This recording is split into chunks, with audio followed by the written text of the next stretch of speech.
Hi viewers, welcome to Asif world exhibition final part అండి. Asif grand పాకి video మొత్తం ఆసిఫ్ ఒకటే డ్రెస్లో ఉండడం అయితే నచ్చలేదన్నమాట. సో అందుకని ఆయన అయితే ఇంకో డ్రెస్ తెచ్చేసుకున్నారు. తనకైతే డ్రెస్ చేంజ్ చేస్తా అనేసి మొత్తానికి డ్రెస్ చేంజ్ అయితే చేసేసారు. బాగా అల్లరి చేస్తున్నాడు, ఒక చోట ఉండట్లేదని నేనైతే వాడిని నా రెండు కాళ్ళ మధ్యలో అయితే బంధించేశాను. మొత్తానికి ఎలాగోలా తప్పించేసుకున్నాడు ఇంటెలిజెంట్ ఫెలో. సరే స్టాల్స్ చూద్దాం రా అని మళ్ళీ నన్నైతే తీసుకొని వెళ్తున్నాడు అనమాట. సరే తీసుకెళ్తున్నాడు కదా, నేను వచ్చాను. అక్కడే ఒక చోట ఆగిపోయి అస్సలు రావట్లేదు. రారా ముందుకు వెళ్దామంటే నేను రాను, మీరు వెళ్ళిపోండి అని చెప్పి అక్కడైతే నుంచున్నాడు. సరే మేము వెళ్ళిపోతున్నాం బాయ్ అని చెప్తే అప్పుడు అక్కడ నుంచి పరిగెత్తుకుంటూ వచ్చాడనమాట నా దగ్గరికి క్యూట్ ఫెలో. అక్కడక్కడ ఆగి రానా రానా అని చెప్పి ఆట పట్టిస్తున్నాడు క్యూట్ ఫెలో. నా దగ్గరికి అయితే పరిగెత్తుకొని వచ్చేసాడు. మేమిద్దరం అయితే ముందుకు వెళ్తున్నాం స్టాల్ దగ్గరికి.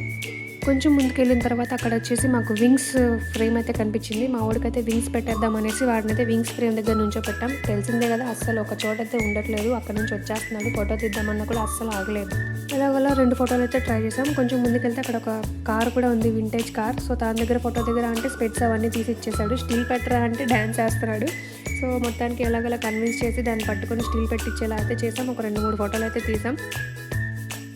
సో అలా టింగ్ టింగ్ అంటూ ముందుకైతే వెళ్ళాడు. అక్కడ ఒక వైలెన్ ఫ్రేమ్ అయితే కనిపించింది. దాన్ని అయితే స్టింగ్స్ వాయిస్తున్నాడు. మేమైతే ఫింగర్తో వాయించినానా అని చెప్పి అంటే అలా మళ్ళీ ఫింగర్ తీసుకొని ఫింగర్తో వాయిస్తున్నాడు.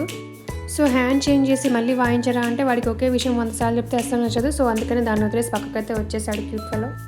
మొత్తానికి నాకు బ్యాంగిల్స్ కొనిస్తా అంటూ బ్యాంగిల్ స్టాల్కి వెళ్ళి మళ్ళీ తిరిగి టాయ్స్ దగ్గరికి వచ్చి అది పట్టుకొని నాకు కావాలన్నాడు. ఇంతలో ఒక బుడ్డది వచ్చింది, టాయ్ తీసుకొని దాని వెనకాల పరిగెత్తేసాడు అనమాట. నాకు ఆ టాయ్ కావాలనేసి ఫైట్ చేస్తున్నాడు ఆ బుడ్డదాంతో. పొద్దున అది మంది కాదు పాపది అని చెప్తే విన్నాడు అనమాట. వింటాడండి మావాడు ఏం చెప్పిన బంగారం. ఇంతలో ఆ బుడ్డది పరిగెట్టేసింది దాంట్లో ఎక్కడ తీసుకుంటామనేసి. సో వాడి ఆడటం చూసి నేనైతే వాడికి ఒక గిటార్ అయితే కొనిచ్చేసాను. అది పట్టుకొని ఫుల్గా ఆడేశాడు అనమాట. అది అయిపోయింది, దాని పని కూడా అయిపోయింది. ఏ బొమ్మ అయినా 5 నిమిషాలు ఆడుకొని పక్కన పడేయడం మా వాడు ఆనవైతే అది మాకు ఇచ్చేసాడు. మళ్ళీ లోపలికి వెళ్తున్నాడు. ఆల్మోస్ట్ బయటకు వచ్చేసాం, అయినా సరే మళ్ళీ లోపలికి వెళ్తున్నాడు. ఎగ్జిట్ అవుదాం రారా అంటే అసలు వినకుండా లోపలికి వెళ్తున్నాడు. సరే నువ్వు ఒక్కడివే ఆడుకో అని మేము అనేసరికి వాడైతే భయపడి వెనక్కి వచ్చేసాడు. మొత్తానికి బయటకైతే వచ్చేసాం. ఆ గ్రౌండ్లో ఫుల్ రౌండ్స్ అయితే వేశాడు. మళ్ళీ లోపలికి వెళ్తున్నాడు మళ్ళీ ఎంట్రీకి. సరే వద్దు మేము వెళ్ళిపోతాం క్యాబ్ బుక్ చేసుకొని అంటే అప్పుడు మళ్ళీ బయటకు వచ్చి మళ్ళీ అక్కడక్కడే రౌండ్స్ వేస్తున్నాడు అనమాట క్యూట్ ఫెలో. మొత్తానికి క్యాబ్ బుక్ చేసేసాను, మేమైతే వెళ్ళిపోయామన్నమాట.